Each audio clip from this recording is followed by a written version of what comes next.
오늘이 무슨 날이죠? 오늘이 12월 12일입니다.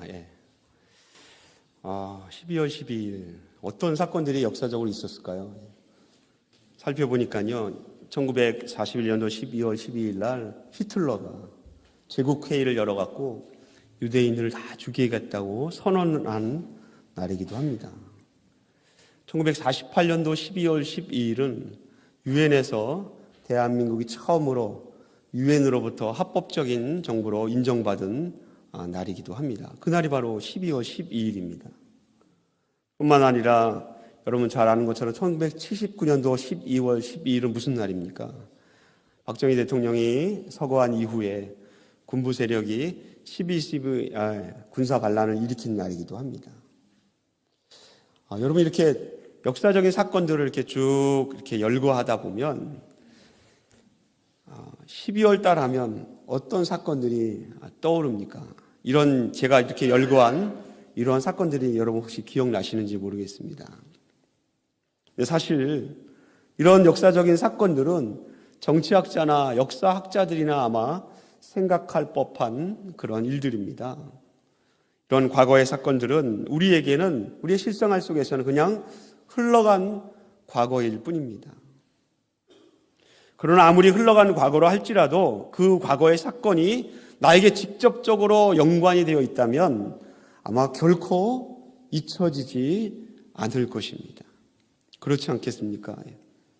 저의 하나의 예를, 에피소드를 말씀드리면 제가 초등학교 1학년 때에 서울에 있는 강서구 신정초등학교에 1학년에 입학했습니다. 그때의 그 기억이 아직도 생생합니다. 부모님이 옆에 왼쪽 가슴에 직사각형 모양으로 콧물을 흘리면 닦으라고 수건을 달아주셨습니다. 저만 단 게 아닙니다. 모든 1학년 어린이들은 다 그걸 달아야만 했습니다. 그 당시에 그랬었거든요. 그 추운 3월 초에 그 손수건을 달고 운동장에서 입학식 했던 그 내용이 아직도 기억에 생생합니다.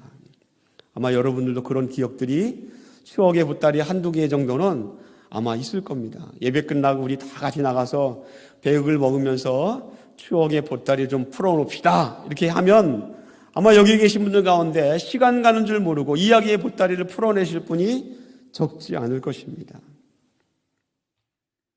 여러분 그런데 아무리 중요한 역사적 사건이라도 그리고 내 인생에 있었던 아주 잊혀지지 않은 추억이라 할지라도 시간이 지나면 기억과 함께 점점점 잊혀져 버립니다. 그런데 저는 이 12월 달 하면 저에게서 결코 잊혀지지 않는 한 사건이 항상 떠오릅니다. 뭘까요, 여러분? 아기 예수. 정답을 맞추시네요. 굉장히 썰렁한데 제가 말씀을 드려야 되는데 맞습니다. 저뿐만 아니라 우리 모든 사람에게 12월 달 하면 떠올리는 사건은 바로 크리스마스, 성탄절입니다. 크리스마스는 크리스토스라는 예수님, 그리스도라는 이름하고 마스라는 모임이라는 뜻이 서로 합성된 그런 말입니다. 직역하면 그리스도 모임입니다. 그럼 크리스마스는 어떤 뜻입니까? 예수님의 탄생을 기념하는 사람들이 모이는 그 모임, 그것이 크리스마스, 성탄절입니다. 예수님을 믿건 예수님을 믿지 않건 이 성탄절은 전 세계 모든 인구의 3분의 2의 인구가 기념하고 축하하는 날입니다. 한 그래프를 준비했는데 지난 12월 초를 기준으로 전 세계 인구가 79억 1천만 명을 넘었습니다. 이 79억 1천만 명 가운데 성탄절을 지키는 사람을 보았더니 66%, 3분의 2에 해당하는 66%입니다. 숫자로 따지면 약 52억의 인구입니다. 그런데 전 세계에 유엔에 가입된 나라가 195개의 국가인데 그 195개의 국가 중에서 크리스마스를 나라의 국가 공휴일로 지정한 나라가 51개 국가입니다. 그러면 한 26% 정도 됩니다. 이 두 개의 그래프를 한번 이렇게 비교해 보십시오. 어떤 차이가 있습니까? 공휴일로 지정해서 성탄절을 지키는 나라의 사람들보다 성탄절을 공휴일로 그 나라의 공휴일이 아니지만 그럼에도 불구하고 성탄절을 지키는 사람들의 숫자가 훨씬 많습니다. 예수님을 믿건 안 믿건 12월에 있는 성탄절은 많은 사람들이 종교와 상관없이 성탄절을 지키고 있다라는 것입니다. 그럼 여러분, 그 성탄절을 지키는 많은 사람들이 정말로 성탄절의 의미, 예수님이 왜 이 땅에 오셨는가 그 의미를 분명히 알고 깨닫고 지킬까요? 지난 목요일 날 발표된 신문의 통계를 보니까 이 미국에서 조사한 통계입니다. 거기에서 보니까 종교와 상관없이 미국에 있는 사람들에게 물어보았습니다. 그랬더니 그중에 91%의 사람들이 크리스마스를 지킨다라고 답하였습니다. 미국이니까 이 정도 통계는 나와야 되잖아요. 91%. 아니면 제가 정말로 깜짝 놀란 것은 미국인데 9%의 사람들이 성탄절을 지키지 않는다. 노라고 대답하는 것입니다. 그럼 여러분, 성탄절을 지킨다라고 대답한 미국의 사람들 가운데 얼마나 많은 사람들이 성탄절의 의미를 알고 지키겠습니까? 통계에 보니까 50%를 조금 넘었습니다. 이 통계는 우리에게 성탄절을 지키고 있는 미국에 있는 사람들 가운데 50% 가까이 거의 49%의 사람들이 왜 성탄절을 지키는지, 왜 성탄절의 의미가 어떤 의미인지, 왜 주님이 이 땅에 오셨는지 그 이유를 전혀 알지 못하고 그런 채 성탄절을 지키고 있다라는 것입니다. 미국이 이 정도의 형편이라면 유럽의 기독교 문화가 그런 문화적 배경이 있는 몇몇 나라를 제외하고는 대부분의 성탄절을 지키는 사람들, 또 공휴일로 지정하고 지키는 그런 나라라 할지라도 많은 사람들이 성탄절의 의미를 모른 채 지키고 있다라는 것입니다. 예수님이 왜 이 땅에 오셨는지 그건 전혀 고려하지 않고 그냥 성탄절을 사람들끼리 축하하며 지내고 있다라는 것입니다. 성탄절의 배경 이야기가 무엇인지, 주님이 왜 이 땅에 오셨는지 알 것 같은데 사실은 그렇지 못한 사람이 많다라는 것입니다. 이번 성탄절에 여러분 가족과 모이거나 친척과 모이거나 친구들과 모이면 또 손자 손녀들과 함께 모이면 반드시 이렇게 질문해 보세요. 성탄절의 배경이 되는 이야기를 알고 있습니까? 왜 주님이 이 땅에 오셨는지 아시는지 여러분 한번 물어보시기 바랍니다. 여러분 손주들에게 한번 물어보세요. 얘야, 예수님이 왜 성탄절날 오셨는지 아니? 한번 물어보십시오. 예수님이 이 땅에 오신 이유, 왜 이 땅에 오셨는지, 왜 이 땅에 태어나셨는지 그 이유를 오늘 함께 고민해보는 시간이 되기를 간절히 소원합니다. 여러분, 예수님에 대한 이야기가 성경에 기록된 성경책은 마태복음과 누가복음입니다. 그 내용들 가운데 하나님께서 천사를 보내어서 예수님이 왜 이 땅에 태어나셔야 했는지를 그 이유를 설명하는 그 내용의 메시지가 성경 구절에 표현되어 있습니다. 마태복음과 누가복음에 3개의 성경 구절이 있습니다. 그 성경 구절을 함께 이 시간 나누기를 원합니다. 첫 번째 성경 구절은 우리가 함께 읽은 본문 누가복음 2장의 내용입니다. 오늘 본문에 보니까 11절과 12절 말씀에 구주 그리스도께서 태어나셨으니 이것이 우리에게 표적이 된다라고 말씀하고 있습니다. 표적이, 사인이 된다. 그 사인이 무엇입니까?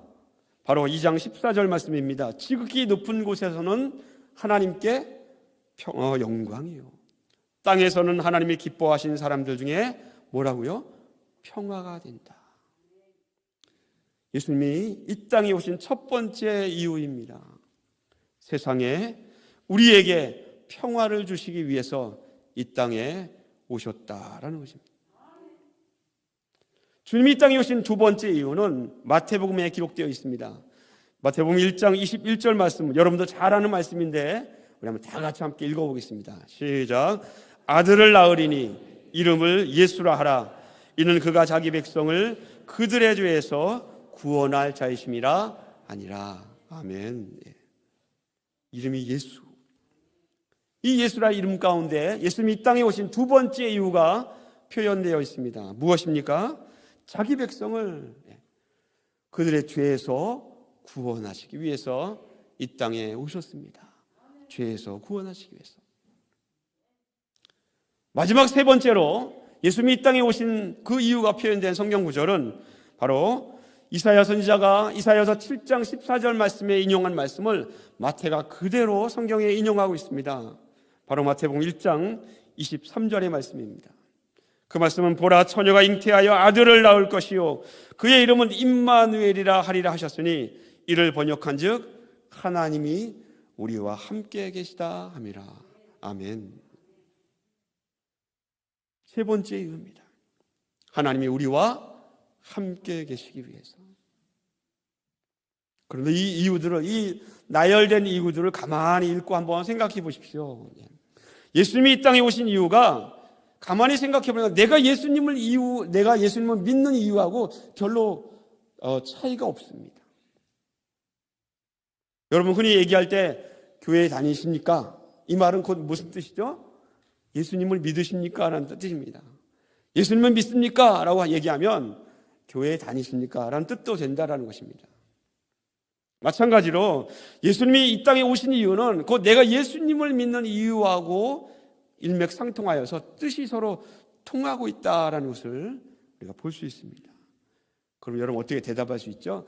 내가 예수님을 믿는 이유는 뭐죠? 하나님이 주신 평화를 누리기 위해서.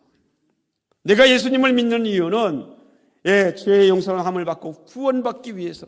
내가 예수님을 믿는 이유는 바로 하나님과 함께하기 위해서, 동행하기 위해서다라고 말할 수 있습니다. 그런데 여러분 우리가 함께 읽었던 누가복음 2장 14절 말씀, 성탄 이 시즌만 되면 정말 많이 여러분 들어본 말씀 아닙니까? 설교도 많이 되어지고요. 또 여러 가지 성탄에 관한 그러한 이미지나 그래픽 가운데도 많이 등장하는 성경 말씀입니다. 뿐만 아니라 성탄절에 공연된 여러 가지 공연이나 그런 성탄절 칸타타 오라토리아에도 이 말씀이 굉장히 많이 들어가 있습니다. 그 이유는 분명히 이 말씀 속에 표현된 땅에서 하나님이 기뻐하시는 사람들 중에 평화를 준다라는 이 메시지가 우리에게 은혜가 되고 복이 되는 말씀이기 때문에 그렇습니다. 그런데 여기 한 가지 문제가 있습니다. 어떤 궁금증이 생기는가 하면 도대체 하나님이 기뻐하시는 사람이 누굴까라는 그러한 질문입니다. 2장 14절 말씀을 현대인의 성경에서는 이 하나님이 기뻐하시는 사람을 하나님의 은혜를 받은 사람들이라고 번역하고 있습니다. 새 번역에서는 하나님께서, 주님께서 좋아하시는 사람들이라고 번역되어 있습니다. 2장 14절 말씀, 우리가 정말 성탄절만 되면 많이 들었던 말씀인데 그냥 듣고 이렇게 스쳐 지나가는 말씀 아닙니까? 그런데 이 본문 말씀 가운데 기뻐하심을 입은 사람들, 은혜를 받은 사람들, 하나님이 좋아하시는 사람들이 있음을 밝히고 있습니다. 그런데 하나님의 은혜를 받은 사람들, 하나님이 기뻐하심을 입은 사람들의 이 말씀 가운데는 반대로 그렇지 못한 사람도 있음을 내포하고 있다라는 것입니다. 예수님이 이 땅에 오신 이유가 우리에게 평화를 주시기 위해서 이 땅에 오셨는데 이 말씀은 모두는 아니다라고 말하고 있다는 것입니다. 모두가 주님이 주시는 평화를 누릴 수 있는 것은 아니다라는 것입니다. 주님이 주시는 평화가 이 땅에 오셨는데 이 주님이 주시기 위해서 이 땅에 오신 이 평화 아무에게나 주지 않는다라는 것입니다. 하나님이 기뻐하시는 사람들 중에, 은혜를 받은 사람들 중에, 하나님이 좋아하시는 사람들 그들에게 하나님께서 평화를 주신다라고 본문에 기록되어 있습니다. 근데 주님이 이 땅에 오신 이후 두 번째 나누었던 성경 말씀 마태복음 1장 21절에도 똑같은 뉘앙스의 표현이 들어 있습니다. 마태복음 1장 21절 말씀 예수님의 이름의 뜻이 기록되어 있습니다. 예수라는 이름의 뜻이 무엇입니까? 자기 백성을 그들의 죄에서 구원할 자란 뜻입니다. 어떤 뜻이 들어있죠? 자기 백성. 구원하시는데 아무나 구원하는 것이 아니라 자기 백성을 구원한다라고 기록하고 있습니다. 자기 백성이 아닌 사람은 구원하지 않는다라는 의미가 마태복음 1장 21절 말씀에 담겨 있다라는 것입니다. 그럼 성탄절 전 세계 인구 3분의 2, 52억의 인구가 이 시즌을 즐거워하고 축하하고 기념하는데, 누가복음 2장 24절 말씀이나 마태복음 1장 21절 말씀은 예수님이 이 땅에 오셔서 이 땅에 오신 그 이유가 전 세계 많은 즐기고 기념하는 그 사람들 모두를 위한 것이 아니다라고 성경이 말하고 있습니다. 정말로 두렵고 떨리는 말씀 아닙니까, 여러분? 평화나 구원이 제한된 사람에게 주어진다는 것입니다. 특별히 선택된 사람에게만 하나님이 이 땅에 오셔 주시기 원하는 평화가, 죄로부터의 구원이 있다라는 것입니다. 그건 어떻게 보면 그리스도인들에게 신령한 비밀 아닙니까? 세상 사람을 모르는 신령한 비밀입니다. 세상 사람들은 크리스마스를 즐기지만 그 즐김과 예수님이 주시는 그러한 은혜가 나에게도 임할 것이다 라고 말하고 생각할지 모르지만, 모두가 아니라 하나님의 택한 백성들에게 그 평화가, 그 구원이 주어진다라는 것입니다.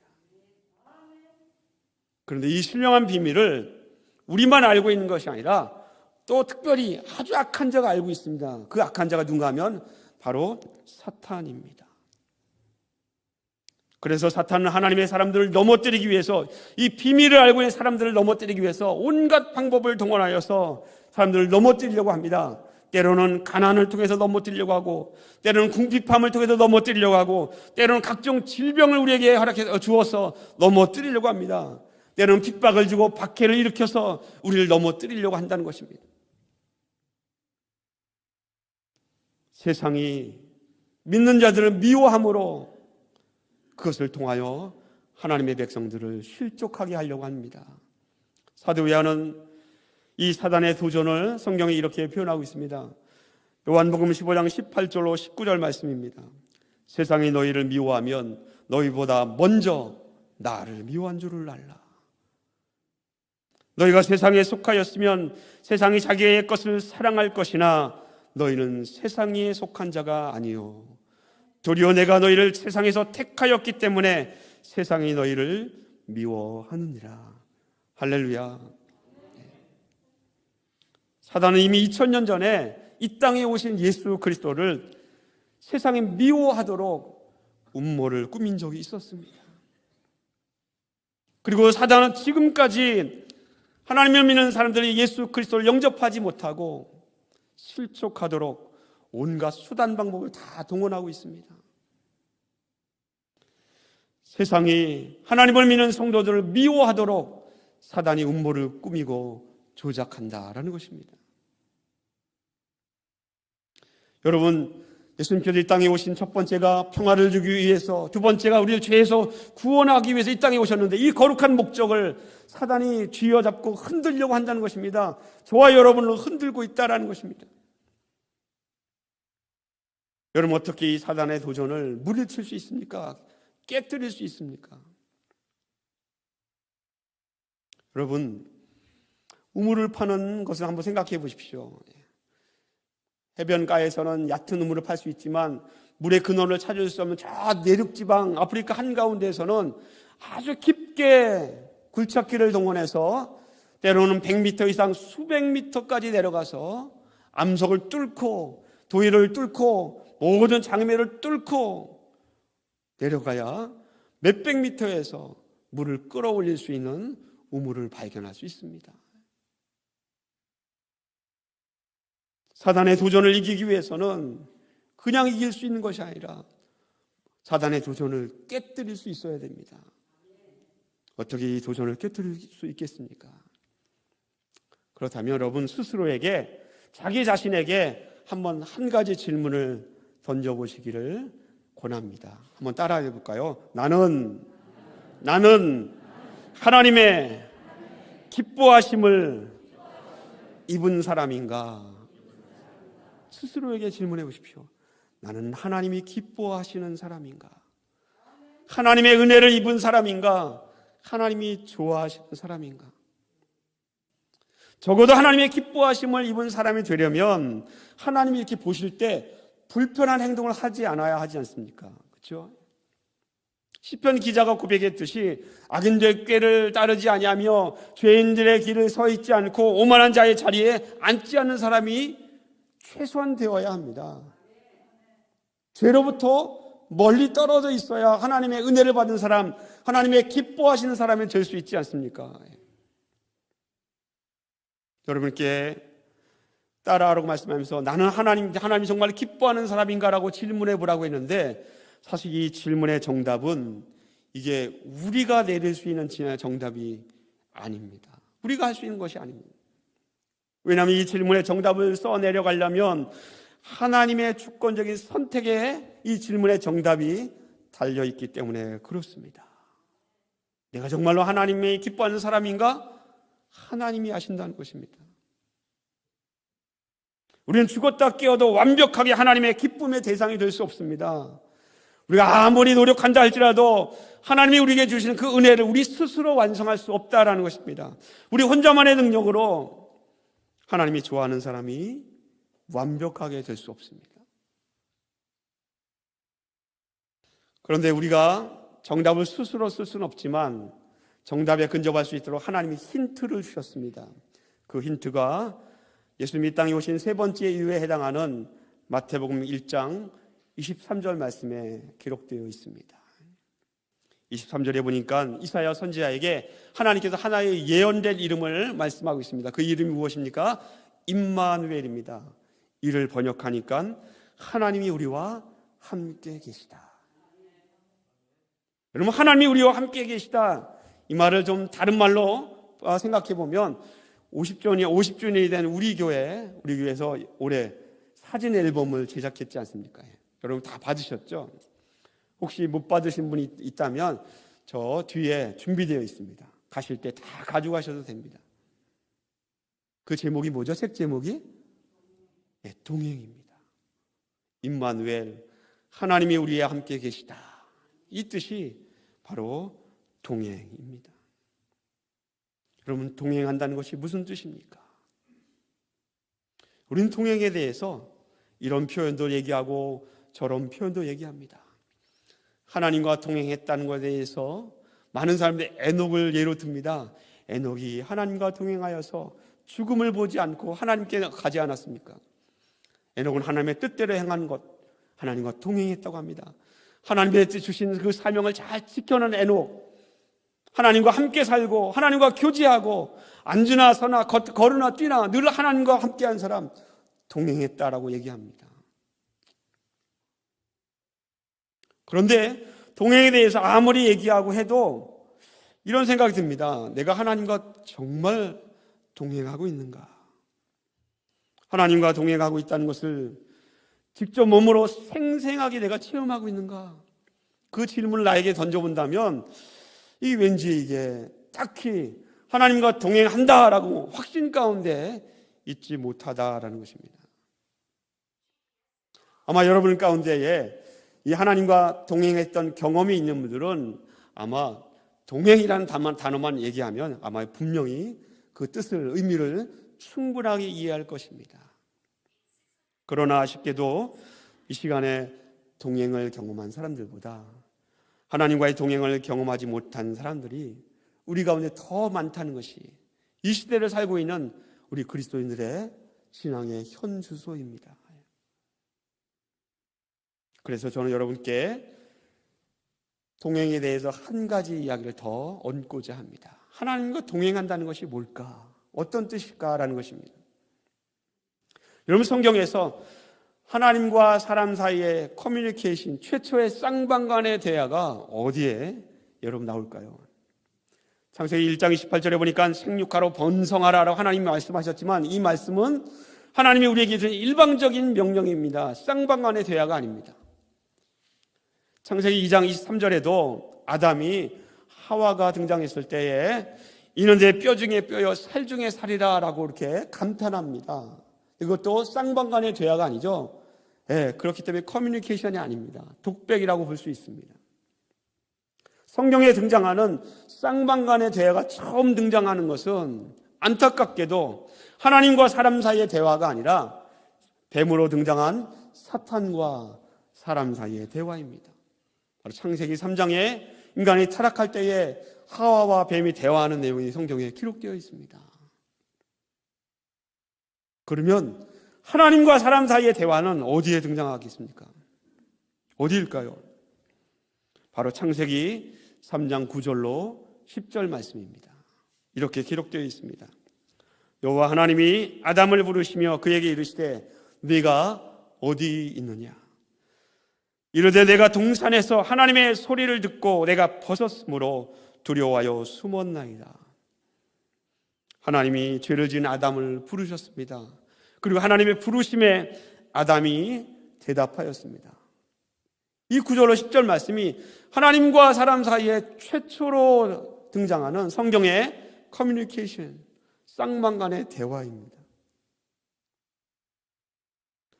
그런데 이 하나님께서 이 말씀 가운데 9절 말씀 가운데 아담아 네가 어디 있느냐? 라는 이 질문이 우리에게 동행에 대한 하나의 힌트, 실마리를 제공해 줍니다. 여러분 창세기 2장 17절에 보니까 이런 말씀이 기록되어 있습니다. 선악을 알게 하는 나무의 열매는 먹지 말라. 내가 이것을 먹는 날에는 반드시 죽으리라 라고 기록되어 있습니다. 이 말씀에 의하면 아담과 하와가 선악을 알게 하는 나무의 열매를 먹었을 때에 그때 죽어야 합니다. 그런데 하나님께서 즉각적으로 죽음이라는 심판의 형벌을 내리지 않았습니다. 사실 하나님께서 아담과 하와를 그 말씀하신 대로 죽이시고 또 새로운 사람을 창조할 수 있지 않습니까? 하나님께서는 그러한 능력이 있는 전능하신 그런 능력이 있는 분 아닙니까? 근데 하나님이 그렇게 하지 않았습니다. 어떻게 하셨습니까? 오늘 본문에 보니까 하나님께서 창세기 3장에서 아담이 살고 있는 에덴 동산에 굳이 찾아오셨습니다. 그리고는 아담을 부르시며 그렇게 물으신 겁니다. 아담아, 내가 어디 있느냐? 여러분, 이 질문 정말 하나님이 몰라서 이 질문을 했겠습니까? 당연히 아닙니다. 하나님이 아담이 무엇을 하셨는지, 어떤 죄를 저질렀는지 하나님이 모르실 리가 없습니다. 하나님이 알고 계셨습니다. 그런데도 하나님이 이런 질문을 한다는 것은 분명히 다른 의도가 있다라는 것입니다. 여러분, 하나님께서 아담에게 죄에 대해 그 핑계를 듣기 위해서 이런 질문을 한 것도 아닙니다. 왜 죄를 저질렀는지, 왜 잘못했는지 잘못을 따져보려고 하나님께서 질문한 것도 아닙니다. 그럼에도 불구하고 하나님은 상황에 맞지 않은 질문을 하나님께 의도적으로 했습니다. 왜 그랬을까요? 여러분, 성탄절 되면, 이 시즌 되면 친구들에게 전화하고 또 가족들에게 전화하지 않습니까? 전화하면 얘기하다 보면 이런 거 묻잖아요. 잘 지내니? 전화 받을 때 주변이 시끄러우면 너 지금 어디야? 지금 어디에 있는 거야? 이렇게 물어봅니다. 왜 어디에 있는데 이렇게 주변이 시끄러워? 물어봅니다. 너 지금 뭐 하고 있니? 이런 거를 물어봅니다. 왜 이런 질문을 전화할 때 물어봅니까? 이런 질문을 할 수 있는 그 사람과 나 사이에 뭐가 되어 있습니까? 친구라는 관계가 있기 때문에 그런 질문을 합니다. 뭐 하니? 어디에 있는 거니? 잘 지내니? 저는 하나님께서 창세기 3장 9절 말씀에 아담에게 찾아오셔서 아담아, 내가 어디에 있느냐? 이 질문이 아담과 하나님 사이의 관계에 대한 질문이라고 생각이 듭니다. 이 질문을 이해할 수 있기 위해서 하나의 키워드가 있다면 관계를 얘기하는 사귐이라는 단어입니다. 사귐에 대해서 요한은 이렇게 성경에 표현하고 있습니다. 요한에서 1장 6절로 7절 말씀입니다. 만일 우리가 하나님과 사귐이 있다 하고 어둠에 행하면 거짓말하고 진리를 행하지 아니함 이거니와 그가 빛 가운데 계신 것 같이 우리도 빛 가운데 행하면 우리가 서로 사귐이 있고 그 아들 예수의 피가 우리를 모든 죄에서 깨끗하게 하실 것이요. 아멘. 하나님은 우리와 관계를 맺고 교제하고 우리와 인격적인 만남을 하나님이 원하고 있습니다. 믿습니까? 그래서 하나님은 사람을 창조하시고 사람에게 아주 특별한 은혜를 주셨습니다. 그리고 하나님께서는 사람을 하나님이 기뻐할 수 있는 대상으로 사람을 격상시켜 주셨습니다. 하나님과 사람과 만나고 사람과 교제하고 사랑할 수 있는 존재로 우리 인간을 허락해 주신 것입니다. 하나님께서 저와 여러분을 사귐의 대상으로 인정하셨다라는 것입니다.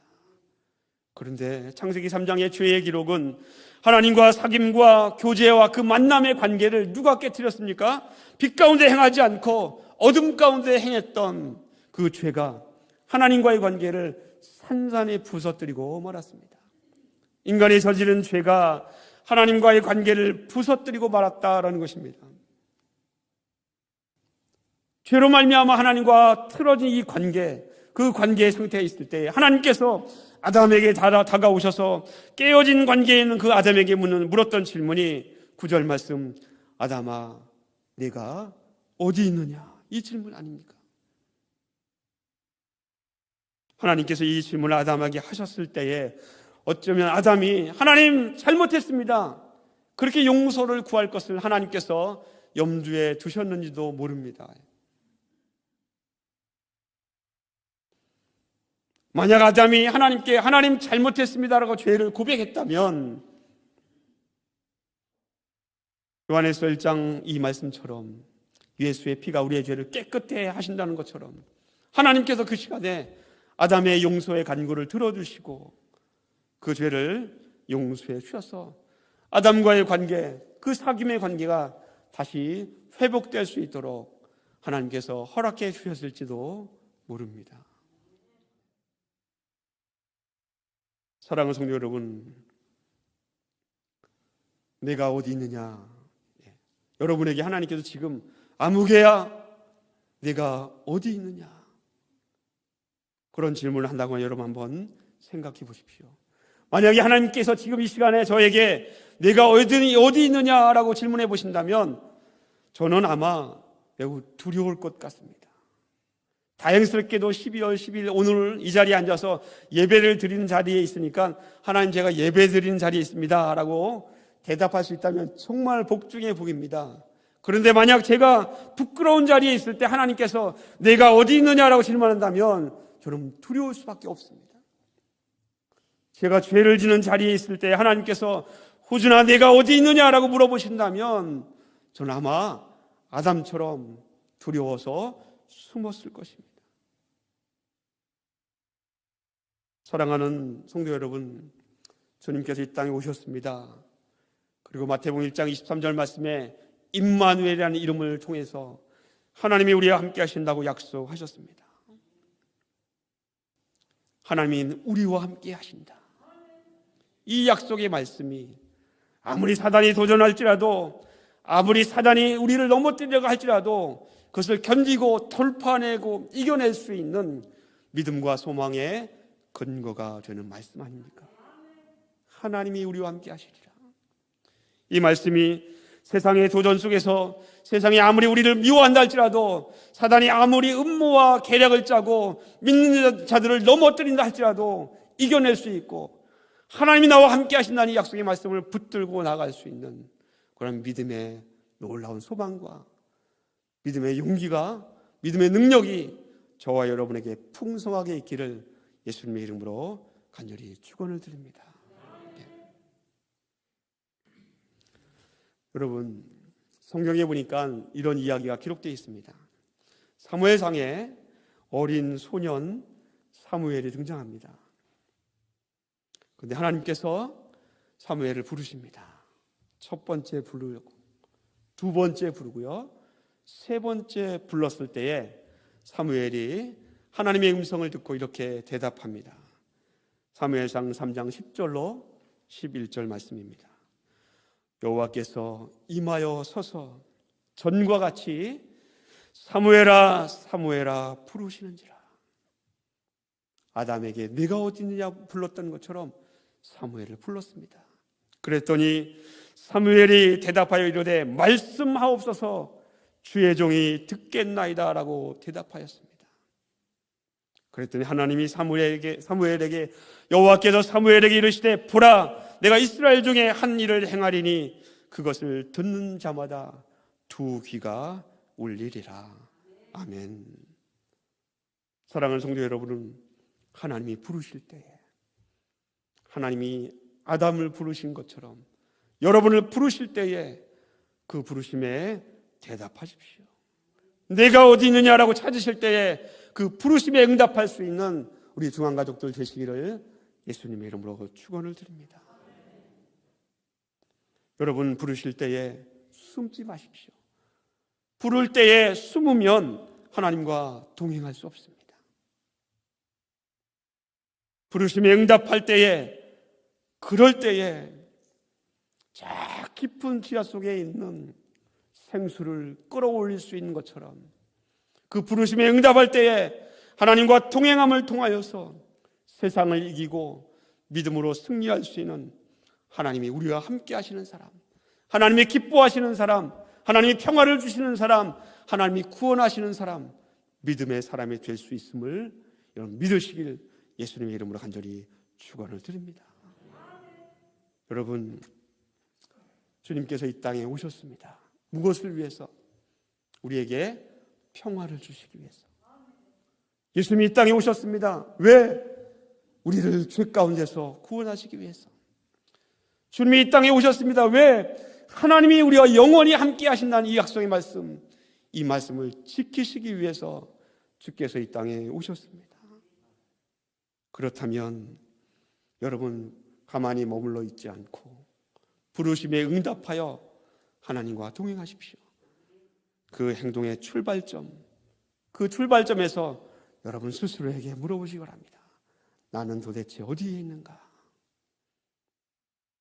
주님이 부르실 때에 그 부름에 응답하는 우리 주안가족들 되시기를 예수님의 이름으로 축원을 드립니다. 이 시간에 우리 함께 합심하여 기도하기를 원합니다. 동성으로 기도할 때에 이렇게 기도했으면 좋겠습니다. 주여 내가 여기 있나이다. 나를 보내소서. 주여 말씀하옵소서. 주의 종이 듣겠나이다. 이 기도 제목으로 다 같이 합심하여 기도할 때 이사야에게 얘기하고 사무엘에게 얘기했지만 이제는 우리에게 하나님께서 내가 어디 있느냐라고 하는 이 하나님의 음성이 나에게 떨어져서 주님 내가 여기 있습니다. 말씀하옵소서. 듣겠나이다 고백할 수 있는 결단하는 그런 합심 기도를 다 같이 하나님께 올려드리기를 원합니다. 다 같이 기도합니다.